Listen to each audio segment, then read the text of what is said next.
वो वक्त था जब कश्मीर में लोग सरकार शब्द से नफरत करने लग गए थे और मुट्ठी भर कश्मीरी आतंकवादियों ने उस वक्त के होम मिनिस्टर की बेटी रुबिया सैयद को अगवा करके सरकार को घुटने टेकने पर मजबूर कर दिया था। वो वक्त था जब कश्मीरी नौजवानों के लिए मिलिटेंट होना फख्र की बात बन गई थी। ऐसे माहौल में बहुत से नौजवान भटक गए थे और कुछ तो इंसानियत भी खो बैठे थे। उनमें से एक था बिट्टा कराटे, जो भारत को तोड़ने के इरादे से ही पाकिस्तान ऑक्युपाइड कश्मीर गया था। वो आखिर टेररिस्ट क्यों बना? लोकल एडमिनिस्ट्रेशन ने हमें बहुत सताया जी, लोकल एडमिनिस्ट्रेशन ने हमें बहुत सताया, इसलिए तंग आकर मैं उसमें गया। तो आप हिंदुस्तान के दुश्मन बन गए? जी। यानी लोकल एडमिनिस्ट्रेशन ने आपकी देखभाल ठीक तरह नहीं की, तो आप हिंदुस्तान के दुश्मन बन गए और आपने मासूम लोगों की जानें लेनी शुरू कर दी। मासूम लोगों की कहाँ जाने शुरू कर ली, मैं कहाँ उनकी जाने ले लिया हमने। मुझे ऊपर से हुक्म मिलता था। कौन देता था हुक्म? इशफाक मजीदवानी। कश्मीर लिबरेशन फ्रंट का area commander Ishfaq मजीदवानी Bitta karate को 32 दिन की ट्रेनिंग के लिए सरहद के पार ले गया। पाकिस्तानियों ने इनमें से किसी पर भी विश्वास नहीं किया। जब भी उन्होंने जगह बदली, उन्होंने इनकी आंखों पर पट्टी बांध दी। तो जो लोग आप पर इतना यकीन भी नहीं करते कि जहां ट्रेनिंग दे रहे हैं वहां आपको आंख पर पट्टी बांध के ले जा रहे हैं, हाँ, हर एक को ले जा रहे हैं, हर एक को ले जा रहे हैं। हाँ, उन लोगों के लिए आप जान तक अपनी जान की बाजी लगाने को तैयार थे? नहीं, हमारे जहन में उसको क्या था कि हम कश्मीर को अलग करेंगे, लिबरेट करेंगे। वही हमें मतलब इधर से सिखाते थे। जब भी आप किसी का मर्डर करते थे तो क्या हमेशा इशफाक मजीदवानी का ऑर्डर होता था तब करते थे या अपनी मर्जी से भी कर सकते थे? नहीं, अपनी मर्जी से मैं किसी को नहीं मारता था। ऊपर से ऑर्डर मिलता था, लीडर ऑर्डर देते थे कि अच्छा, ऑर्डर दे किसी को मार दो, आप मार देते थे? हाँ जी। चाहे वो कोई भी हो? कोई भी हो। अगर वो कहता कि अपने सगे भाई को जान से मार डालो? जी, मैं तो मार देता। अगर वो कहता अपनी माँ को जान से मार डालो? मैं तो मार देता। तो ये तो गुलामी से भी बदतर हालत हो गई आपकी। नहीं, गुलामी कहाँ। मैंने कहा ना, पहले हम जब ज्वाइन करता है कोई लड़का, ज्वाइन होने से पहले वो हालत उठवाते हैं, ये काम है जी, अगर नहीं है तो आप जा सकते हैं। कश्मीर लिबरेशन फ्रंट के लिए काम करते करते बिट्टा कराटे के दिमाग में देशद्रोह की भावना इतनी ज्यादा भर गई थी कि निर्दोष लोगों को जान से मारने में उसे जरा भी झिझक नहीं थी। नहीं, मासूम नहीं है, मतलब वो बेगुनाहों को नहीं मारते उसको, मतलब नहीं, लेकिन आपको तो नहीं मालूम कि वो आदमी मासूम है कि गुनाहगार है? नहीं जी। आपको हुक्म दिया कि मार डालो, आपने मार डाला? जी। He is not one of the most dreaded terrorists, but he was a compulsive killer, and we were after him for a long time because he committed some very gruesome murders in front of women and children and things like that. अच्छा, आपने कितने लोगों की जानें ली? मुझे याद नहीं कितने लोग मारे। यानी आपने इतने सारे लोग मार डाले कि आपको ये भी नहीं याद कि आपने कितने लोग मार डाले? 10-12 मारे होंगे। 10-12 की 20? आप 20 ही लगा दीजिए, 20 ही मारे। सारे के सारे कश्मीरी पंडित थे कि कोई मुसलमान भी थे उसमें? मुस्लिम थे उसमें। कितने मुस्लिम, कितने कश्मीरी पंडित थे? ज्यादा कश्मीरी पंडित थे? जी। क्यों, ऐसा क्यों? ऊपर से ऑर्डर मिलता था, मैंने कहा। अच्छा, पहला जिस आदमी को पहले आपने जान से मारा वो कौन था?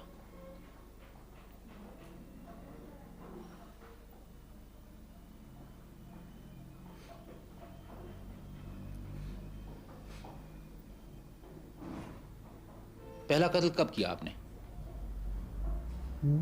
पहला कत्ल कब किया आपने? वही मैं सोच रहा हूँ।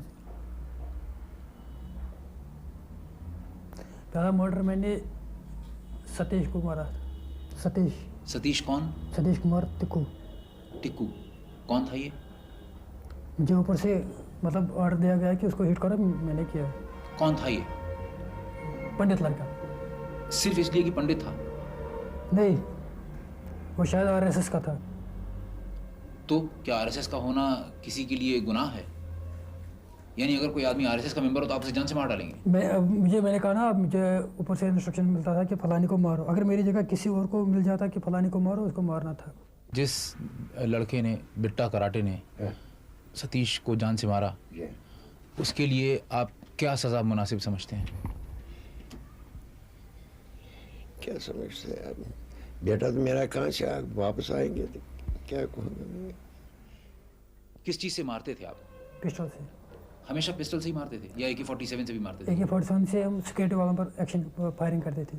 अच्छा, और जब किसी एक आदमी को मारना होता था तो पिस्टल से? पिस्टल से। तो अकेले जाते थे कि 2-3 आदमी साथ होते थे? मैक्सिमम मैं अकेला जाता था। तो नकाब पहनी होती थी आपने? नकाब के बगैर जी। यानी लोग आपको देखते थे कि आप हैं जो जान से मार रहे हैं किसी को? जी। लोग पहचानते थे आपको? तो लोगों ने आपको पुलिस के हवाले नहीं किया? नहीं जी। इसका मतलब लोग उस वक्त लोग साथ देते थे।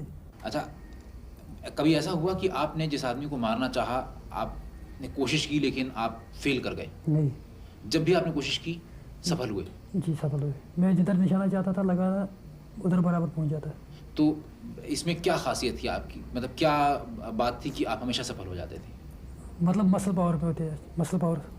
पिस्टल सबसे टफ फायर होता है पिस्टल फायर, और पिस्टल फायर में मसल पावर अच्छी होनी चाहिए। और आप नज़दीक जाके एकदम फायर करते होंगे? नज़दीक नहीं, डिस्टेंस बहुत रखता था। कितना डिस्टेंस? 30 गज, 20 गज। इतनी दूर से पिस्टल से मार देते थे? जी। और क्या कहाँ निशाना ताकते थे, सर का कि दिल का? मैक्सिमम मैं सर का या हार्ट का लगाता था। तो जब लोग मर जाते थे या आपके सामने तड़पते भी होंगे, तो आपको कभी ऐसा लगता था कि मैं क्या कर रहा हूँ, मैं इंसान हूँ, इंसान की जान ले रहा हूँ? पहले पहले लग रहा था, बाद में नहीं। बिट्टा कराटे जिस आदमी के कहने पर आंख मूंद कर चल रहा था, उस आदमी इशफाक मजीद वानी की मौत उन निर्दोष लोगों से भी बदतर हुई जिन्हें उसने मारा था। इशफाक मजीद वानी को कैसे मारा गया? वो तो काउंटर में मारा गया। एनकाउंटर में? इनकाउंटर में मारा गया। जेन्युइन एनकाउंटर था? जंगी एनकाउंटर, मतलब सही एनकाउंटर था? सही एनकाउंटर। असलियत में वो सिक्योरिटी फोर्सेस के ऊपर फायर कर रहा था? नहीं, तो वो तो कवर पोजीशन में खड़ा था, लेकिन लड़ रहा था सिक्योरिटी फोर्सेस से? बाकी जो लड़के थे वो लड़ रहे थे, और उसने हैंड ग्रेनेड फेंकने की कोशिश की, हथगोला। इशफाक मजीद वानी ने? जी। और उसके ऊपर फायर 2-4 आ गए। लेकिन अब बिट्टा कराटे को लगता है कि पाकिस्तान ने उसके साथ धोखा किया है। उन्होंने कहा पहले जब मैं 88 में जब मैंने इन्फिल्ट्रेशन की, तब उधर जब ट्रेनिंग की, उन्होंने कहा कि आप अंदर से कुछ करो, जब लोग आपके साथ होंगे तो बाकी हम कुछ करें, बाकी हम सब हम पर डालो। यानी पाकिस्तान हिंदुस्तान पे अटैक करेगा, जंग करेगा। तो फिर ऐसा तो हुआ नहीं? ऐसा तो नहीं हुआ। तो आपको कैसा महसूस हुआ? अब तो दुख हो रहा है बहुत। मतलब आपको ऐसा लगा कि आपके साथ धोखा हुआ? बहुत धोखा हुआ है। आपको लगता है कि जो रास्ता आप अख्तियार कर रहे हैं, मिलिटेंट्स अख्तियार कर रहे हैं, गोली चलाने का, बम ब्लास्ट करने का, मासूम लोगों की जानें लेने का, इससे जो आपका मकसद है कि हिंदुस्तान को तोड़ दें, कश्मीर को अलग कर दें हिंदुस्तान से, ये पूरा हो पाएगा? मेरे ख्याल में मुश्किल है कि नामुमकिन है? मुश्किल है, मुश्किल भी है और नामुमकिन भी है। तो फिर क्यों आप लोग ये रास्ता अख्तियार कर रहे हैं अगर आपका मकसद पूरा नहीं होने जा रहा है? अब मेरे भाइयों को ये चाहिए कि वो गवर्नमेंट से बातचीत करें। जो मिलिटेंट है उनको ये चाहिए कि अब गवर्नमेंट से बातचीत करें, क्योंकि उधर डकैती हो रही है, रैप्स हो रहे हैं। क्या हो जाए? रैप्स हो रहे हैं उधर। रेप्स हो रहे हैं? जी। किसके? वो तो लड़कियों के रेप्स हो रहे थे। कौन कर रहा है? पता नहीं कौन कर रहा है, मतलब हो रहे हैं ना, बहुत जुल्म हो रहा है उधर, डकैती हो रही है, गन पॉइंट पर पैसे ले रहे हैं मिलिटेंट्स सब, और लड़कियों का रेप भी करते हैं मिलिटेंट्स। अब रैप भी कर रहे हैं। और लोगों के ऊपर ये भी दबाव डाल रहे हैं कि अपनी लड़की की शादी फलां से कर दो, अपनी लड़की की शादी फलां से कर दो। नहीं, उसके बारे में मुझे इल्म नहीं है। लेकिन ये आपकी जानकारी है कि मिलिटेंट्स लड़कियों को रेप करते हैं? जी, कर रहे हैं अब। और जोर से पैसे भी, गन पॉइंट से पैसे भी ले रहे हैं। अब बिट्टा कराटे भारी संख्या में मिलिटेंट्स के आत्मसमर्पण के बारे में क्या सोचता है? सरेंडर कर रहे हैं, ठीक कर रहे हैं जी। जो सरेंडर कर रहे हैं, ठीक कर रहे हैं। ठीक कर रहे हैं जी, ठीक कर रहे हैं। लेकिन जो बाकी मिलिटेंट्स हैं जो सरेंडर नहीं कर रहे हैं, वो जीने देंगे इन लोगों को जो सरेंडर कर रहे हैं? उनको भी सरेंडर करना चाहिए, लेकिन यहाँ होगा बातचीत क्या? करनी चाहिए। करना चाहिए तो अलग बात है, लेकिन होगा क्या? मतलब क्या वो सरेंडर कर देंगे सारे के सारे मिलिटेंट्स जो इस समय 3000 या उससे ज़्यादा मिलिटेंट्स हैं वैली में? नहीं जी, तो असलियत में होगा क्या? मैंने कहा तबाही होगी। क्या सज़ा होगी आपकी? जो देंगे वो भी मंजूर है। क्या लगता है आपको, क्या सज़ा होगी आपकी? हो सकता है उम्र कैद हो जाए, हो सकता है फांसी भी हो सकती है। ज़्यादा क्या संभावना है, पॉसिबिलिटी क्या है? मेरे दिमाग से फांसी हो सकती है। आपको कबूल है फांसी? जी, कबूल है। This man, who's so casual about killing other people, clearly sees his own end in a misguided glory of martyrdom. What kind of a cause is this that dehumanizes a man so much that he's willing to kill his own mother?